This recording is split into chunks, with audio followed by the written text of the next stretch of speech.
is the Grace the Gardens podcast. I'm your host, Constance Terrell. Today's topic is what it is. I'm grateful to have a special guest here today. He is running chair for the city of Ashdown. So I'm going to go in and allow him to introduce himself, and we're going to get into it. All right. Tell the people who you are. I'm Channen Branch, and just a slight correction. I'm running for sheriff of Little River County. Thank you. Ashdown is the largest city within the county. Okay. But that's me. So, born and raised, where you from? Oh, you want the host? Okay. A little synopsis. Okay, I am born and raised. Well, technically born in Texarkana, but raised in Ashdown. Been in Ashdown all my life, up until I went to Fort Smith Youthist for college, and came back and been in Texarkana for up until the last 2 years, and then I moved back to Ashdown. I'm grateful because this is a big deal. But before I get into these questions, I have a question, an icebreaker question that I ask all my guests. Okay. And that question is, what shoes do you wear when you're standing on business? I'm most likely barefooted. I thought you were going to say some boots. Listen, I thought this man was going to say some boots. You barefoot. Barefoot. When you standing on business. I'm standing on business. Mm-hmm. Okay. Well, everybody know my shoes that I wear is my Crocs when I stand on business. I love my handy dandy Crocs. Yeah. Well, everybody knows, especially from my hometown, they know me to be barefooted. So you country? Very, very unapologetically. What? I mean, Ashdown is like. Don't overdo it. What is it? I went down there to work at the Walmart there, and I'm like, man, it's nothing here. Yeah. But a Walmart, it's a Walmart there. Yeah, I know. That's why I went to work at the Walmart. But what does it mean for you to be like the first black sheriff in Little River County? Like, what does that mean for you? For me, it means progression, change. It means something new. Definitely. Mm-hmm, definitely. Across the board. Yeah. I mean, it's obviously it means a whole lot, but for me, it's just the exciting part is not being the first black sheriff. The exciting part is that we're finally to a point where that may be normal. Oh wow. That's what it means to me. It's like Barack Obama all over again. No, don't say that. No, just think about it. I mean, the first is the finest. So what made you want to run? Have you always been interested into politics? Or not politics, but like the law enforcement / politics? It's funny. I've had a few times within my life that I've thought about being. The first time I wanted to be an Arkansas State Trooper. And when I got ready to move back to Ashdown, I wanted to be a sheriff deputy. Mm-hmm. And but it's been that the law enforcement has been very sporadic. But it wasn't until moving back and seeing a lot of the different things that go on within our county, and when you start diving into the actual elected positions, and you start seeing the positions where you're actually able to come in and make change. Yeah. That was what it was like. Okay, this is where I need to be. Well, like everybody be like, it's a stigma around like law enforcement, the police now. Mm-hmm. All like the black killings and everything. Mm-hmm. So I'm just happy that you have a good, positive grip on wanting to run. Mm-hmm. So my next question is, in a time where trust between law enforcement and communities can be strained, how do you plan to build those bridges? First, I think the first thing that you have to be is transparent. Yeah. You have to be completely open. I was watching a YouTube video from the sheriff down in Jackson County, down in Florida. And he's also a black man. Mm-hmm. He's a black man that's a Republican. But I've watched quite a few of his videos, but his number one thing is when something goes wrong, like that involves, police shooting or anything like that, he likes to get the body cam footage out as soon as possible. And his reason for doing that is a lot of times when you don't know what happened, it's easy to get a little clip of it off of news, and you say, "Oh well, that police, he was wrong," or "Oh, old dude was wrong." It's easy to do that when you only get a snippet. But if you get that full footage, it's easy to understand early on that, hey, this is the whole thing. This is exactly what happened, and so we don't have time to form our own opinions, in our mind. When you're living in a time now where some agencies run a bullyman type of agency, where you do what we say and that's it. We don't have to explain anything. Your rights are not important. All that. It's just, I told you to do this. You need to do it. Yeah. When we can switch that to a transparent agency and also an agency where you're being held accountable that's what body cams are great for. Yeah. When things do go wrong, everybody's human. Police officer is still a human. Sometimes mistakes, do happen. And when those things do happen, how do we respond? What's the recall for it? Yeah. And so that's my plan. My plan is just to be to make sure my department is transparent and to make sure that I hold everybody accountable, even the community. I said this at one of my events. Don't think just because we're finna elect a black sheriff that all the black folks can drive through town and speed and not get tickets. Yeah. Don't call me. I'm gonna tell them to write your ticket. Yeah. Facts. They're like, I know. Let me call him.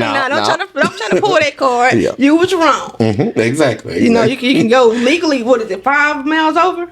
Don't push it. I ain't gonna say nothing on that. Don't. The posted speed limit is what we should be driving. Lord have mercy. Yeah, for sure. And that's the Graves to Gardens mantra: honest, open, and transparent. Like I say, we gotta remain hot. Like, that's what takes me forward, and so just hearing that you embody that is great. My next question is, what do you see the biggest crime challenge facing Ashdown is facing right now? That's a good question. That is a really good question. I would say that we do deal with a lot of drugs in our area. And I think that that's probably something that everybody deals with. But I think that drugs is probably the biggest challenge right now.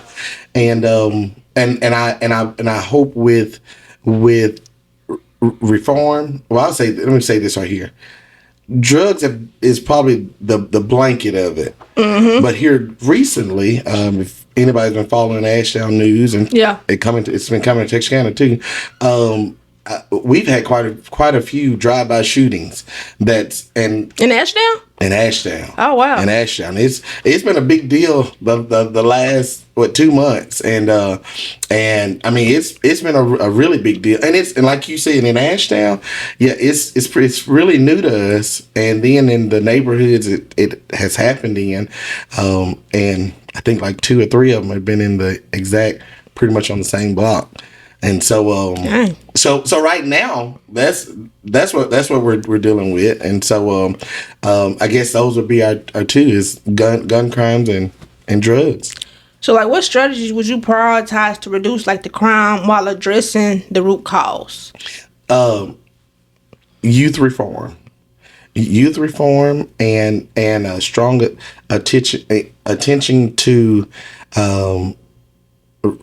reform programs within our jail and mental health programs. That's it. It's to me. I think the mindset of everybody doing something wrong, let's lock them up. I think that is very barbaric, and it doesn't save us any money in the long run. It doesn't help the economy. It doesn't help our county at all. Because when we lock them up and we give them X amount of days to think about how not to get caught next time. I like how you said that. Because that's all it is. You just sitting there thinking like to me, that's all it is. And when we don't have a counselor in front of them, when we don't have, or like some jails have where they help them get their GED, or they help them with the trade school certificates, yes. But then they get out of jail and nobody hire them. I spoke to a young guy that's in one of our neighboring counties, and he has gotten his GED, he's gotten his welding certificate, and all this blah blah. And but now he can't get anybody to hire him.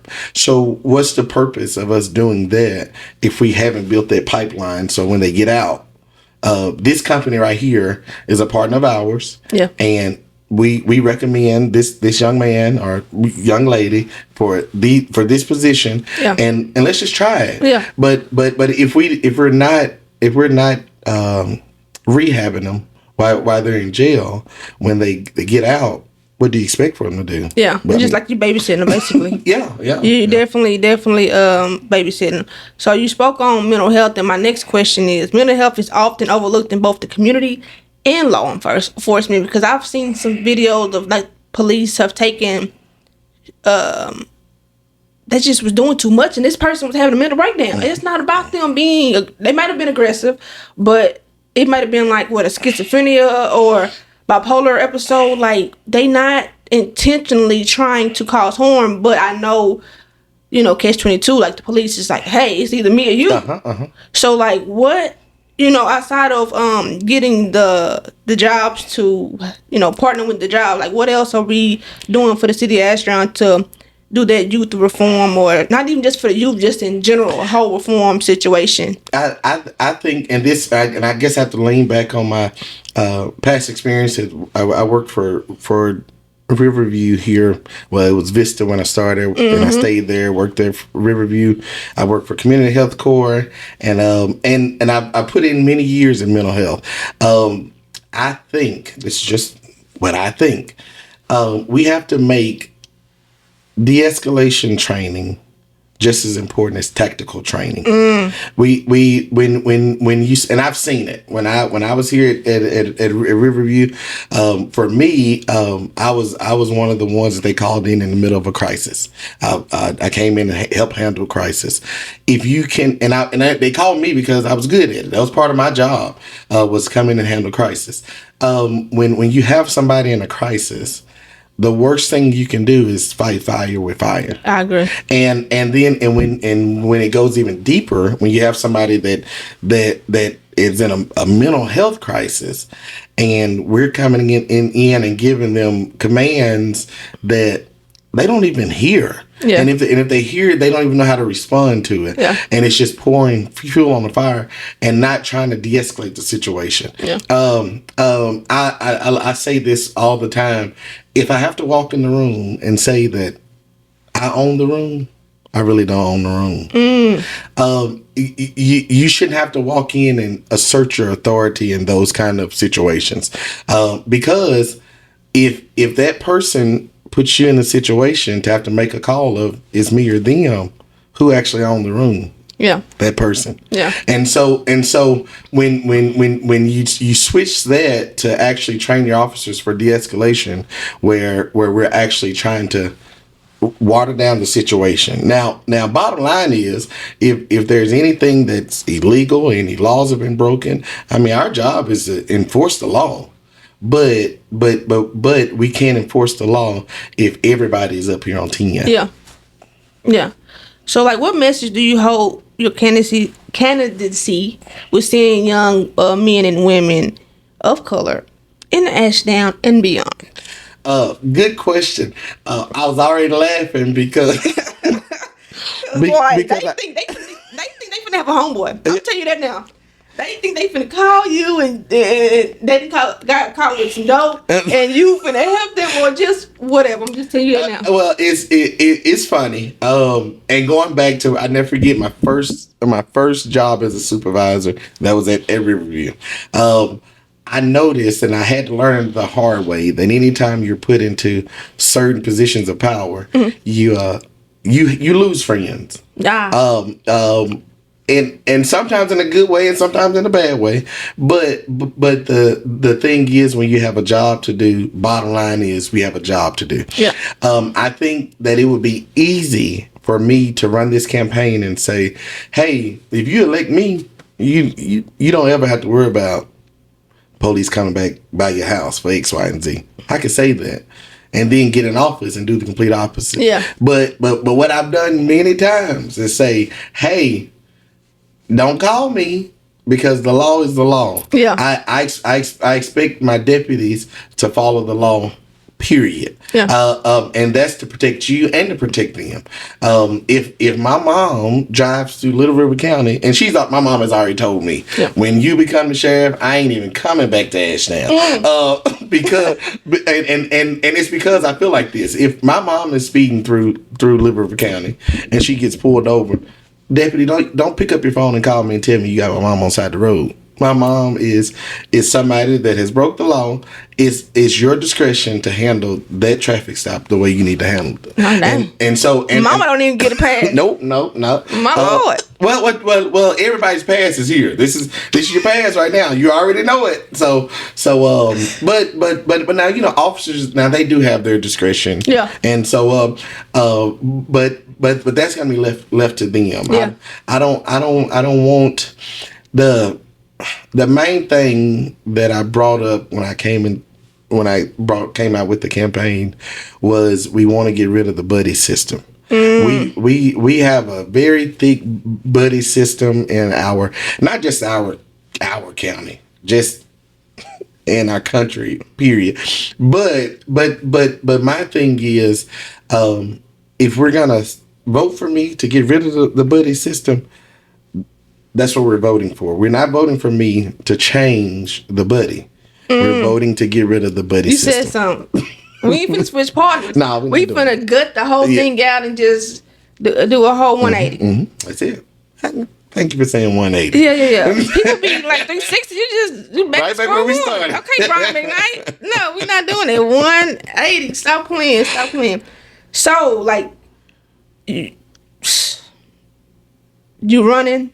I feel like you got a great chance. Can I vote? Can I no? Do you live in no? Little River County? I live here. Well, if you move, move to Little River County, listening at you, I'm like, yeah, I want this man in office, and I want him now. But as running for a high-profile leadership role, what responsibilities do you feel like you carry, not just for the community, but also as like a role model? Like they want to see you actually in the streets, in their community, not just. It's really funny. It's really funny you say that because I've been preaching this the last month and a half. Is that I want to be able to see my sheriff. Yeah. I want to go places and be able to see my sheriff. If something goes wrong and I need to talk to my sheriff, I want to in our little county. Yeah. Our county, our census is about 12,000 people. I don't feel like it's that busy that our sheriff cannot answer a phone call or he can't make a meeting. And with that being said, I want to be visual. I want to be able to be at the football. I mean, I don't want to just send my deputies to everything. I want the community to see their sheriff out there. I want the younger people to understand that I can also do that. I can do it too. Mm-hmm, Yeah. Mm-hmm. And I think if there's such a disconnect and there's no personality in it, it makes people feel like, well, I will never be able to obtain that. Yeah. And I think if I can go ahead and say this, I think my candidacy has already inspired others to run. We have quite a few people running. Really? I guess I'm just not hip to Ashdown because that ain't my business. Yeah. Well, and I understand that.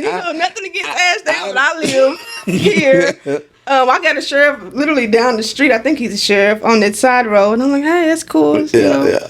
Well, we actually, it's crazy because when you look at our past elections, I think the last two terms, our current sheriff has ran. He's ran unopposed, or at least the last one, he's ran unopposed, and that happens a lot in our area. But as of right now, we already have 4 candidates for sheriff. Really? Yeah. So, and I sent a message to somebody this morning because we were talking about everybody running for sheriff now, and I said, well, I'm glad I have inspired people to go after their dream. Yeah, because in the back of your mind, you're like, y'all been sitting back electing this man, boom, boom, boom. Now I want to do it. You want to follow the leader. Yeah. So you definitely, all leaders, stand on business, barefoot. You're going to get it. So, like, what legacy do you tend to, like, leave? Because, first of all, before you answer that, how many term years does a sheriff hold? It's 8? 4 years. Okay. 4-year terms. Okay. Mm-hmm. Oh, that's like a presidency. Mm-hmm. It is. So, like, what legacy you want to leave, like, behind? Like, outside of being, I'm gonna keep saying this, the first black. I'm gonna tell you, and that's a legacy within itself. By itself, to be able to walk into our sheriff department and look on side of their wall, and you see, and we have I don't know if every sheriff department does this because I don't go to jail often, but. Inside ours, it's a wall in there with every sheriff that we've ever had, and I think for a young black man to be able to walk in there one day and see out of all those pictures, we find somebody look like me. Somebody look like me. I want to sing "We Shall Overcome" right now because this is a big deal. Like, stop me on this man. Stop me on this man top. So, like, what kind of pushbacks have you, like, received as running? Like, have you received any, like, challenges, any hurdles? I think I've received things that were expected to be hurdles. I feel like this. I have an issue, and this is just me personally. I have an issue with seeing competition, and so when I see, like, hurdles and stuff, I mean, I just hadn't run into a hurdle, I don't think, but I have had people, because you have to understand, I don't have a background in law enforcement. Okay. So with me not having a background in law enforcement, now there was some people outside of the county that were vocal about it. Very, very short. It was a very short conversation. And I think the reason why we hadn't heard a lot of it in our county is because we've had sheriffs that didn't have a background in law enforcement, and so I hadn't heard it in our area. But that's really has been the only thing. But you have a mental health background. That's what I think. Within itself. And we need it. Yes. We need it. That's top priority. That's top priority to me. Like, yes, and I can learn all the logistics of the thing. I know how to communicate with people with mental illnesses. I know how to de-escalate a situation. I've didn't put in my time, like, all the things. So, how do you balance? Because you're still a human. You still have a life. How do you balance, like, your campaign with your work, with your personal life? Like, how do you? Is it like a big melting pot, or do you have, like, boundaries? I have 2 calendars that are color coded, and they look like rainbows. Wow! That's how I balance You're it. Busy. I stay very busy, but all my life I've always known if I have a lot of idle time, I don't function well. I don't do good with idle time. If I'm busy, I never forget because I started college at the community college there in Ashdown, and I went to college full time. I worked 2 full-time jobs, and I played for a church, and I did all this while I was riding a bicycle. I couldn't afford a car, so for me, it was easy. It was, and I didn't realize it until I went to the university. But when I was doing all that, I could maintain that, that 3.8, 3.7 GPA, Yeah. and it was easy. But then I go to the university up in Fort Smith, and it's like, oh my God, I'm drowning, I'm working hard. Yeah, you and because all gas, no brakes. I wasn't doing anything but going to school, and so for me, I have to stay busy. I sit on about 5 nonprofit boards. I'm the choir director, assistant minister of music at my church. I run my own catering business, and now I'm running for sheriff. So, so it's like I have to stay busy. Yeah. And most of the work I do is community based work, and because I believe in being in the community, and as one of my supporters said the other day, I believe in being a public servant. I love that. But my thing is, Ashdown is the equivalent to Stevens for me, because you have to literally crawl. And I know it's probably off topic. It's just in my mind. It is. I know where you're going. Crawl. What's going on with the speed limits? Like it's like 15, then it's like 6. I'm probably exaggerating. 50, then it dropped down. Like, is that like a speed trap? What is that? So it's funny you say that, and that goes back to transparency. My God, it goes back. Want me to get a ticket? It goes back to transparency. Ashdown is one of those places, that you see the memes on Facebook say, what town you don't speed in? Stevens, Ashdown, Stamps. Exactly. And so we are known for those abrupt speed changes. Yes. But in our and I'm speaking for Ashdown. Ashdown has their own police department. Okay. So I'm gonna help them out right here in the sake of transparency. A lot of people don't understand why you're going 45. Okay. And that's the second drop. I ain't gonna mention the other two. But a lot of people don't understand why you're going 45. Then you drop down to 40. Okay, it makes sense. Well, then you make it past Big Jake's, or right before Big Jake's, and it drops down to 35. And it's literally right there. Yeah.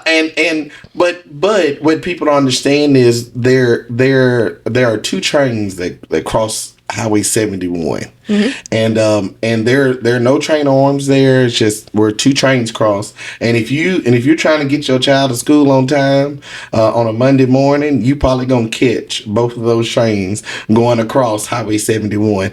And so if you're not from Ashdown, you don't know that. And so if you come through there and you're driving 45 and that train comes right next to Kaufman Season, you don't see it. That could be an accident. Yeah. But if you're driving 35, you may have time to hit your brakes. And so that 10 miles makes a difference. It makes a difference. It makes a difference. And so I say that because, of course, other people have asked the same thing, and I grew up there. I grew up in Ashdown. It's always been speed traps. And so and they're effective. I see a lot of people getting pulled over in the middle of Ashdown. And then y'all got some new police cars too, undercover. Mm-hmm. I said, Lord, I wouldn't even know. I last year, being humble, open, and transparent, honest, open, and transparent, I paid like $1,200 in tickets last year. Because one thing about me, I'm going to speed. This year, I am not giving a dime to nobody. Yeah. $400, $300. I said, Lord, I ain't speeding this go round.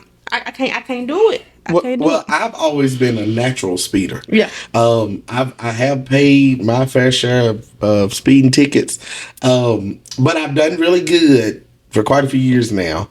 But the thing is, I don't think I've ever gotten a speeding ticket in Ashdown. I respect because you know. Because I know. I know. Most of my speeding tickets have been on interstates or in other states, but not in Ashdown. Not in Ashdown. No. I crawl. You got to. So as a black man in law enforcement, how do you navigate the stereotypes both inside and outside the badge?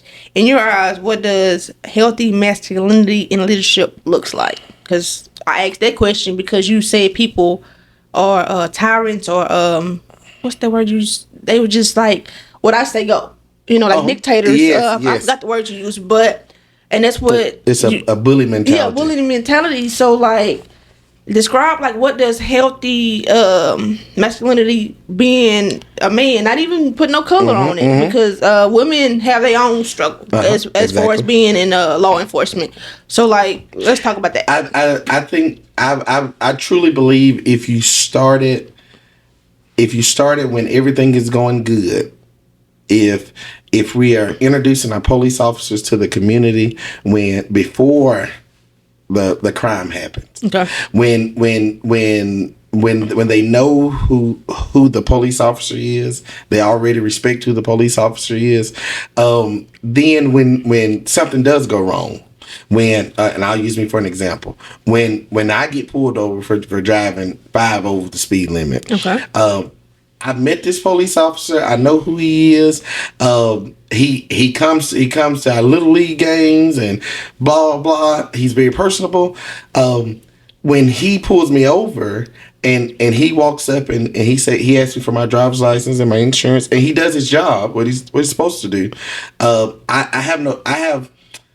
You got on edge. I don't have a wall up because he's doing his job. Yeah. I understand that if he came to my window, and I know I was speeding a little bit. You know you were. So, I think the only way that we can make that look in like normal, or like you said, the healthy masculinity.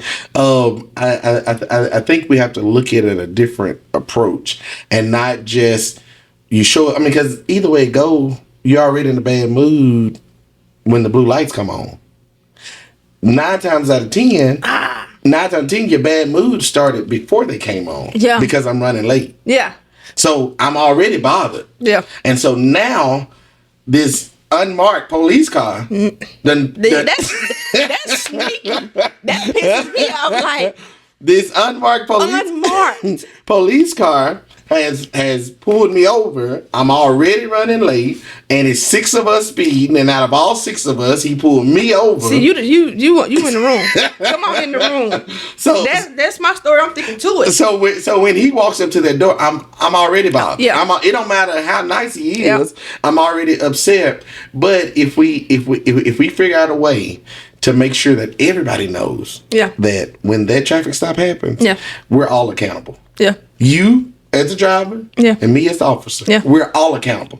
I got a camera in the car. I got a camera that's on me. So when I come and say, "Hey, you were speeding," well, you already know that I pulled you over for a reason, and then it depends on my delivery. Just be nice. I mean, even if you still get a ticket, just be nice, because I definitely get a ticket if you being rude. Exactly. I mean, it's really like 50-50 coin toss, but just be nice. Yeah. Because one thing about me, people ask, what's your worst fear? Going to jail. Yeah. I'm not going to jail. Yeah. It's just the clanking of the doors, and I'm claustrophobic. Yeah. I can't do it. I just can't do it. I watch too much TV. Well, a cousin of mine, he's very funny. That's the word I'll use. His thing is he don't want to go to jail because they doing things in there that he don't want no parts of. That part. And I'm too cute. Just to be honest, I don't belong in no jail. Keep me in the free world. But you probably can answer this question. If not, what does the light colors mean? Like the blue, the red. Stop. That's what it means? No. It means something because. Yeah, it does. It gotta mean something. I can't answer that. That's fine. I'm gonna look it up, because I seen the police with like some blue and whites, and then I seen red, white, and blue. I'm like, okay, like what's the difference? But most of the time when you're just seeing red and white, that's emergency vehicle, like your ambulance, your fire truck. Mm-hmm. They don't have blue on theirs. Okay. And a lot of times now you're only seeing blue and white lights on police cars. You very seldom see red. You don't see the red. And so and now you will see the amber. I call it yellow, but that's the caution. you will see the amber. Yeah. But and I will say, I think like Shannon Police Department, all you see is blue on the side of of their vehicles. You very seldomly see red anymore. I didn't twist it up on us. Yeah, I think so. But I think it's a good thing, because at night, to think about it, at nighttime, if a vehicle's behind you and their lights are flashing and I see all blue, I know that's a police. if I see all red, I know it's either fire truck or ambulance. Yeah. And but it's kind of tricky because Texas side, the state of Texas, their highway department, they have blue, white, and yellow lights on their trucks, and it's funny seeing that sometimes because it's like, why they got blue on there? Nah, for real. So like growing up in Ashdown, like who were the people that inspired you to like be Channen Branch, like be this guy? Like one of my lifetime role models, and she fusses at me all the time. We really don't like each other a whole lot. But she's my godmom. She was the principal at the alternative education school in Ashdown. A lot of people don't know, but I got sent to ALE my sixth grade year. Sixth grade. I don't know how much time we got, but I will tell you this little snippet. My first semester of sixth grade, there at Elephants in Ashdown, I got sent to ISS and detention over 21 times. That's how many referrals I had. So, my lord. So, expulsion. For 21 times, it was either ISS, D-Hall. Yeah. In the first semester. And so, of course, it came up that something different had to happen. So I got sent to the ALE program. Our principal there was Linda Walker. Now, I knew Miss Walker because Miss Walker, she used to be a principal in the public school, and she'd been a teacher for many years. And I knew her from church. Well, when I went to ALE, she was like the first principal I had that believed in paddling you for everything. Oh Lord, corporate punishment. Miss Walker would.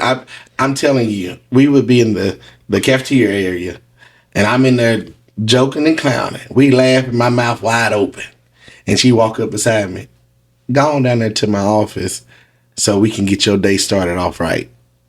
And many times before 8:30 in the morning, I done already got a paddling for whatever I was doing, and that was just her way of doing it.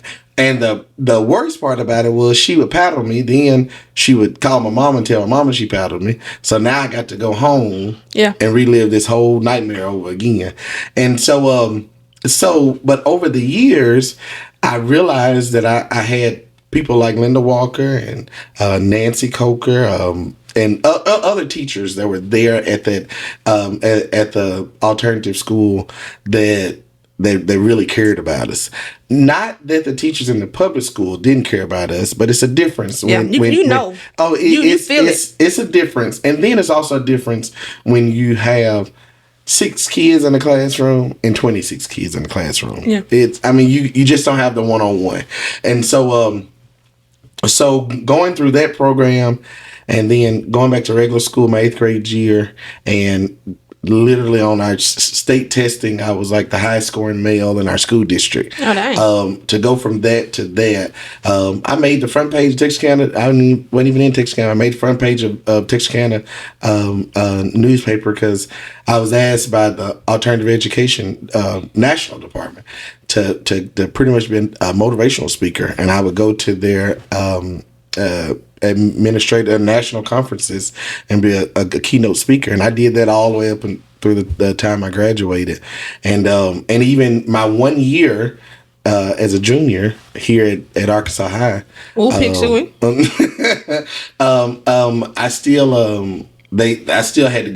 to the national conference. I think that year it was in San Antonio, and spoke to a room full of administrators from all over the country, and and Linda Walker has been that constant role model. I mean, from that to college, to when I got married, to when I got a divorce. I mean, she been chewing me out from day one, and she still does. She has a way of still texting me and chewing me out, And so it's people like that have.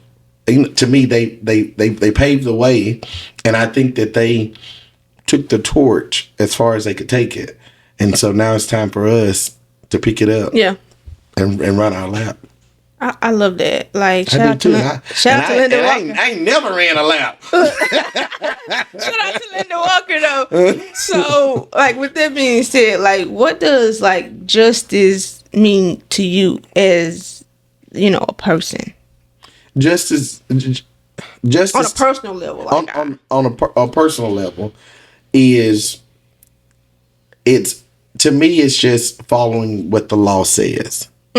Whether I agree with it or not, it's just following what the law says.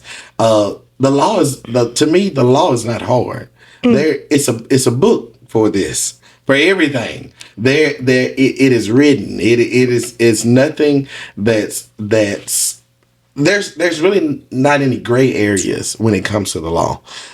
It's you do this happens. yeah, cause and effect.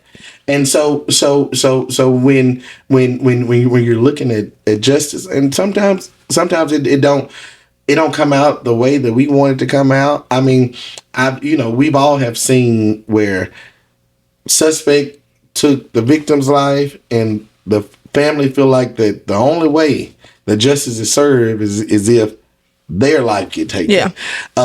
But different laws in different areas, they must prevail. The law must prevail. Now, not all the time justice is served. Not all the time do we follow the law. There are some instances where we make it look like it's a gray area there. Well, there are some instances where, some offenses are punishable up to X amount of years, where if I do it, I get the up to. Yeah. But if you do it, you get the bare minimum. Yeah. It's still justice because that's how the law is written. But it also goes, to me, it goes back to what are we doing as a community to even know what our laws are, to even understand what justice is. To even understand, like, what does it mean when this happened, and how do we even get these outcomes? Yeah. And I think a lot of times we just stay so quiet and numb until it knocks on our door. Yeah. And then it's important. Yeah. It's too late. I definitely agree. Justice to me is just do the right thing. Mm-hmm. Just do the right thing. Because I'm a square. I don't like to be in trouble. Don't even yell at me. Don't even raise your voice too high at me. Like that's what it is. So off a little veering off the talk notes. What's the hat? Is that like a sheriff thing? Like, is it like a Texas thing? Like the cowboy hat? It's funny. A lot of my background is in marketing. Oh, okay. I worked in medical marketing for many years, and I worked in car sales for a little while too as well. But I still do a lot in marketing. I feel like that people have to see what they're trying to buy. Now, when I was in the car business, I mean, I remember one car sale I did. The lady lived in Plano, and she was actually in San Antonio when I closed the deal. It was an easy deal, but she had already seen what she was trying to buy. Yeah. When you're looking at a sheriff in a rural area, people normally associate that to somebody that's wearing a cowboy hat. Yeah. Now, in my spare time, I don't think nobody can out two-step me. Listen, that's just me natural. I got somebody for you. That's just me naturally. Normally, if I'm hanging out, I'm at some bar two-stepping. Yeah. Because that's what I like to do. I didn't have to go and buy new cowboy hats because I've always had cowboy hats. Yeah. But that's just something you associate with being in a rural area. Now, in larger areas, just like I was talking about down in Florida. Mm-hmm. Now he don't wear a cowboy hat because it's not a rural area. But I thought it was important to make sure that we don't get it twisted. Is it aesthetics? Yes. Okay. That we don't get it twisted. That if we vote this person in, we won't have we're gonna lose somebody that look like a sheriff. I mean, we can look like what we want to look like. I'm finna say, it's definitely aesthetics. Come on in. Yeah. Come on in. Get in here and do what you need to do. Yeah. So, like, 5, 6, 7, 8, 9, 10 years from now, what do you hope Ashdown residents will say about you as your time as the sheriff? I really hope that they say the first thing I want them to say is when he came in, he said what he stood for, and the whole time he was here, he stood on business. He stood on that. That's for me. That's the main thing. I try my best in any of the campaign posts that I make or that are presented on my behalf. I always want to make sure that we don't sell people a lie. Yeah. The things we talk about are things that I've done the research on that we can do. Yeah. I'm not trying to come out and tell you that, hey, we gonna come out here and it's gonna be perfect. Everything, it ain't gonna be perfect. Yeah. It can't be perfect. But what we can strive for is that transparency, that accountability, and so I want to leave. If I'm gone in 10 years, they might keep me. I mean, I know some they've kept for 16 and 20 years, but if I'm gone, I want to at least be known known for staying on what I brought in. Consistency. I came in and said that this is what we're gonna do. We did it and we stuck to it. Okay. Well, this has been a great interview, man. I've learned so much because I was just like, what am I getting into? I don't know anything about, politics, sheriff, whatever. Is there anything you want to shout out to the people, let them know anything special about you, about your campaign? Like, go ahead, this is your time to shine. I will say that I would like for everybody in our county to know that regardless if you're planning on voting for me or voting for any of the other candidates, the important thing is you go and vote. The important thing is you're listening to every candidate. Don't just listen to me because you like the way I look. Yeah. But go and you're supposed to be laughing. This is a serious moment. Oh, it is. Let me know. But don't go and vote for me just because. It sounds like, that's me. Because you black. But actually hear what each candidate has to say, and vote for the candidate that you feel like has the best your best interest. Yeah. And so but if you're not out there figuring out how you can vote, because a lot of people aren't registered. Don't be ignorant. Don't ignorance is not bliss. Come on now. And the other thing is and I've spoke to a whole lot of felons. And we've actually our lady that's a part of the campaign team that has been helping the felons that have been coming to us. Just because you're a felon, that does not mean you cannot vote. If you've done everything that was required of you, it's a form you fill out, and we can help. Definitely a process, but don't be just sitting down because you in your mind I can't. No, you can and you will, and they have made the proper XYZ for you to get out there and vote. I wish I was in Little River County. I would definitely vote. It ain't too late. You just need to be there 30 days before election. So the election is not until November 26th. Okay, November. So you got time. So I gotta move there. Yeah. No. No. I'm gonna be praying for you. I wish you the best, and we just gonna see where it go. So this is the Greatest Gardens podcast. You already know what our anchor scripture is. Be on the lookout for Shots Fired, our documentary Redeemed. If you need prayer for anything, text prayer to 903-733-7727. That number again is 903-733-7727. Over and out.